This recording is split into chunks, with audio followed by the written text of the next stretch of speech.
ನೆನಪಿಡು, ದೇವರು ಇಲ್ಲಿ ಎಲ್ಲರಿಗೂ ಸಮನಾಗಿ ಹಂಚಿರುವುದು ಸಮಯ. ಯಾರು ಅದನ್ನು ಸರಿಯಾಗಿ ಉಪಯೋಗಿಸಿಕೊಳ್ಳುತ್ತಾನೋ ಅವನೇ ಅವನ ಜೀವನದ ಬಾಸ್ ಆಗಿರುತ್ತಾನೆ. ಯಾರು ವ್ಯರ್ಥ ಮಾಡುವವನೋ ಅವನು ಇನ್ನೊಬ್ಬರ ದಾಸನಾಗಿಯೇ ಜೀವನ ಕಳೆಯುತ್ತಾನೆ.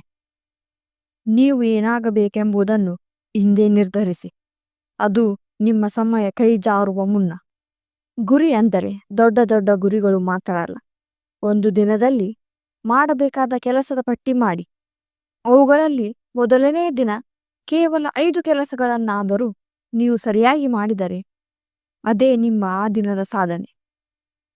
ಇದನ್ನೇ 10 ದಿನ ಸರಿಯಾಗಿ ಮಾಡಿದರೆ ನೀವು ಒಟ್ಟು 50 ಕೆಲಸಗಳನ್ನು ಮಾಡಿರುತ್ತೀರಿ.